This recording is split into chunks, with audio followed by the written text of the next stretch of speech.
बिल्ली बनी चुड़ैल। उत्तर प्रदेश का कानपुर शहर। इसी शहर के नारायणपुर मोहल्ले में रजत ने 15 दिन पहले अपना नया घर खरीदा था। उसका ये घर बहुत ही सुनसान इलाके में था, लेकिन रजत को शांति पसंद थी तो उसने तुरंत इस घर को खरीदने के लिए हामी भर दी थी। रजत के पापा बचपन में ही गुजर गए थे। अभी उसके साथ उसकी पत्नी सुधा, बेटा रोहित और उसकी माँ रहते थे। वो सभी खुशी खुशी नए घर में रह रहे थे, लेकिन एक दिन अचानक उनकी खुशी को नजर लग गई। क्या दादी, आप भी ना जब देखो मुझे वही राजा रानी की कहानी सुनाती रहती हैं। मुझे नहीं सुननी आपकी ये पकाऊ कहानी। तो क्या सुनाऊं तुझे? आपको भूत की कहानी नहीं आती क्या? मुझे भूतों की कहानी बहुत पसंद है। रात को सुसु जाना हो तो दादी के बिना जा नहीं सकते, और भूतों की कहानी सुनने का मन करता है। तो आपको क्या लगता है मैं डरपोक हूँ? अरे मैंने ऐसा कब कहा? आपका मतलब तो यही था। देखना, आज से मैं आपको सुसु के लिए नहीं जगाऊंगा, खुद ही चला जाऊंगा। अरे तू तो गुस्सा हो गया मेरा बहादुर बच्चा। अपनी दादी से भी कोई गुस्सा होता है क्या? अरे ये खिड़की कैसे खुली रह गई? ए बदमाश बिल्ली, तुमने मेरे बहादुर पोते को डरा दिया। चल भाग यहाँ से, चल हट हट। बड़ी ढीठ बिल्ली थी। चलो अब तुम सो जाओ, सुबह स्कूल जाना है ना। मुझे भी नींद आ रही है। ओए बिल्ली, तुझे क्या लगता है मैं तुमसे डरता हूँ? रुक, तुझे बताता हूँ। रोहित, रोहित उठ बेटा, स्कूल नहीं जाना है क्या? उठ ना रोहित। रोहित, अरे रोहित कहाँ गया? आज मुझसे पहले जाग गया क्या? जरा देखूं तो। क्या हुआ माँ जी, रोहित नहीं जगा क्या? वो बिस्तर पर तो नहीं है बहू। सभी लोग भागकर छत पर पहुँचे। वहाँ देखा तो रोहित बेहोश पड़ा है। एक और बात जो सबने नोटिस की वो थी रोहित के कपड़े। रोहित ने लड़कियों वाले कपड़े पहन रखे थे। किसी को कुछ समझ नहीं आ रहा था कि आखिर ये सब क्या है। वो रोहित को नीचे ले आए। उसे डॉक्टर को दिखाया गया। डॉक्टर ने कहा चिंता की कोई बात नहीं है, लगता है बच्चा नींद में चलते चलते छत पर पहुंच गया होगा। बेहोशी का कारण जानने के लिए डॉक्टर ने कुछ टेस्ट लिखे जो रजत ने तुरंत करवा लिए। टेस्ट में कोई भी गंभीर बात सामने नहीं आई। ये सबके लिए राहत की बात थी, लेकिन क्या ये सच में राहत की बात थी या अभी कुछ और होने वाला था जो इस पूरे परिवार पर आफत बनकर टूटने वाला था? आधी रात का समय, घर में सभी सोए हुए हैं, लेकिन रोहित को नींद नहीं आ रही है। वो बिस्तर पर करवटें बदल रहा है। तभी खिड़की पर वही बिल्ली दिखाई देती है। इस बार बिल्ली को देखकर वो डरता नहीं है, ना ही बिल्ली उसे देखकर गुर्राती है। वो चुपचाप बिस्तर से उतरता है और बिल्ली के पीछे पीछे जाता है। बिल्ली छत पर जा रही है, वो भी उसके पीछे जा रहा है। छत के एक कोने में बिल्ली जाकर रुक जाती है। रोहित भी वहीं रुक जाता है। अचानक से वो बिल्ली एक लड़की में बदल जाती है। रोहित, तूने मेरे बारे में किसी को बताया नहीं ना? अरे नहीं नहीं, मैं क्यों बताऊंगा? बिल्कुल मत बताना, नहीं तो वो मुझे मार देंगे। तुम्हें कोई नहीं मारेगा। अच्छा मेरी दोस्त, क्या तू आज भी मुझे भूत वाली कहानी सुनाएगी ना? बिल्कुल, मुझे सिर्फ भूतों की कहानी ही आती है।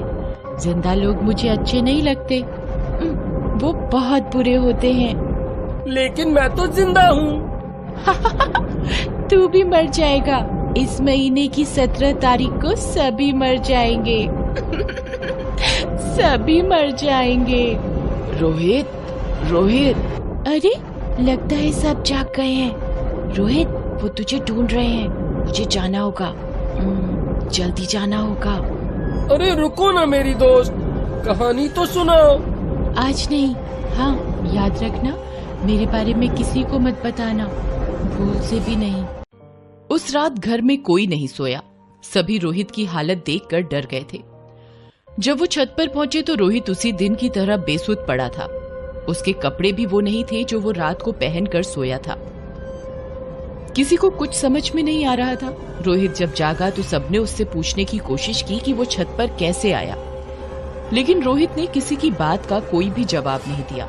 अब रोहित पूरा दिन खोया खोया रहता। कभी कभी लगता कि वो दिन में किसी से बात कर रहा है, लेकिन जब लोग उसके पास जाते तो देखते कि वहां तो कोई नहीं है। रोहित दिन पर दिन कमजोर होता जा रहा था। डॉक्टर की दवाई भी कोई काम नहीं आ रही थी। बेटा, मुझे लगता है कि इस घर में कोई मनहूस साया है और ये सब उसी की वजह से हो रहा है। क्या माँ, आप भी कैसी बातें कर रही हैं? इंसान चांद पर पहुंच गया और आप? सुनो जी, आप रखो अपनी चांद वाली बात अपने पास। मुझे तो दिख रहा है मेरा बेटा तकलीफ में है और आपका कोई डॉक्टर कोई दवाई उसे ठीक नहीं कर पा रही है। मेरी मानो तो हम ये घर बेच देते हैं। अरे ऐसे कैसे बेच दें? मेरा मतलब है कोई दूसरा मकान मिले तब तो। अब कोई बैठा तो नहीं है हमारे लिए कि आइए भाई साहब, आपके यहाँ मनहूस साया है, हम आपका घर खरीद लेते हैं। हमारे पास एक नया घर है, उसे खरीद लीजिए। मुझे आपकी कोई बात नहीं सुननी। बहू, मकान बेचने की नौबत नहीं आएगी। मैंने गुरुजी को बुलाया है। अब वो ही इस समस्या से हमें मुक्ति दिलाएंगे। तुम्हें तो पता है ना वो कितने पहुंचे हुए हैं। गुरुजी सच में बहुत पहुंचे हुए थे। उन्होंने घर में घुसते हुए वहां सूंघ लिया था कि उस घर में चुड़ैल का साया है। उन्होंने सभी को एक एक ताबीज हाथ में बांधने को दिया। सभी ने वो ताबीज बांध ली, लेकिन रोहित ने चोरी से वो ताबीज उतार दी जो गुरुजी ने देख लिया था। ये 17 तारीख की बात है। आधी रात को घर में सभी सोने का नाटक कर रहे थे। रोहित उनके सोने का ही इंतजार कर रहा था। उस रात भी वही हुआ जो पिछले कई दिनों से हो रहा था। वो बिल्ली आई, रोहित उसके पीछे पीछे छत पर चल पड़ा। लेकिन आज सिर्फ रजत ही बिल्ली के पीछे पीछे नहीं जा रहा था, बल्कि दादी, रजत और सुधा भी थे। गुरुजी पहले से ही छत पर छिपे बैठे थे। फिर वही होता है, छत पर बिल्ली एक बच्ची में बदल जाती है। ये देखकर गुरुजी को छोड़कर सभी डर जाते हैं। रोहित, तू आज मुक्त हो जाएगा। आज से तू भी अच्छा हो जाएगा। जिंदा लोग बहुत बुरे होते हैं, लालची होते हैं, इसलिए आज मैं तुझे अच्छा बनाऊंगी। आज तू हो जाएगा मुक्त। आज तू हो जाएगा मुक्त। तभी गुरुजी उसे मारते हैं। छोड़, तू बच्चे को छोड़, नहीं तो मैं तुझे पल में खत्म कर दूंगा। तू मुझे खत्म करेगा? मुझे इतनी हिम्मत? रुक अभी। वो बच्चे को छोड़कर गुरुजी पर झपटती है, लेकिन गुरुजी पीछे हटते हैं और मंत्र पढ़ते हुए उसके ऊपर कोई चीज फेंकते हैं। तुम भी लगता है मेरे पापा के उसी दोस्त अशोक के आदमी हो, जिसने मेरे पूरे परिवार को इस मकान के लालच में मार डाला था। मेरे पापा को, माँ को और तो और उन जल्लादों ने मुझे भी नहीं छोड़ा था। मात्र 7 साल की मैं छोटी सी बच्ची, कमजोर बच्ची, लेकिन उन्होंने किसी पर दया नहीं की। सभी को मारकर इस मकान के पीछे वाले पीपल के पेड़ के नीचे गाड़ दिया। कितना रोई थी मैं, लेकिन मकान के लालच ने उसे अंधा कर दिया था। नहीं छोड़ूंगी मैं, किसी को नहीं छोड़ूंगी। अरे, एक की गलती की सजा तुम सबको दोगी। उस अशोक का पता है ना कितना बुरा हाल हुआ, जिसने तुम लोगों के साथ ये किया था। उस दिन ही उसकी गाड़ी का एक्सीडेंट हो गया। गाड़ी 900 फीट गहरी खाई में गिर गई। उसकी बॉडी तक नहीं मिली। मैंने ही किया था ये सब। पहले उसे मारा, फिर उसके परिवार को भी। हर लालची का अंजाम ऐसा ही होना चाहिए। तुम लोगों का अंजाम भी ऐसा ही होगा। तुम लोग मेरा घर लेने आए हो, नहीं दूंगी मैं किसी को अपना घर। फिर रोहित को पकड़कर उसका गला दबाने लगती है। रोहित चीखता है। तभी गुरुजी उसके पास आते हैं और मंत्र बुदबुदाकर जल उसके ऊपर डालते हैं। धीरे धीरे उसका आकार घटने लगता है। वो औरत से बच्ची बनती है और फिर बिल्ली, और फिर तड़प तड़प कर वही छत पर मर जाती है। इस घटना के बाद गुरुजी ने पीपल के पेड़ के नीचे की खुदाई करवाई और उन सब का विधि विधान से अंतिम संस्कार कराया। उस दिन के बाद से वहाँ कोई भी बुरी घटना नहीं घटी। आज इस घटना को बीते 3 साल हो गए हैं, लेकिन ऐसा लगता है कि कल की ही बात है।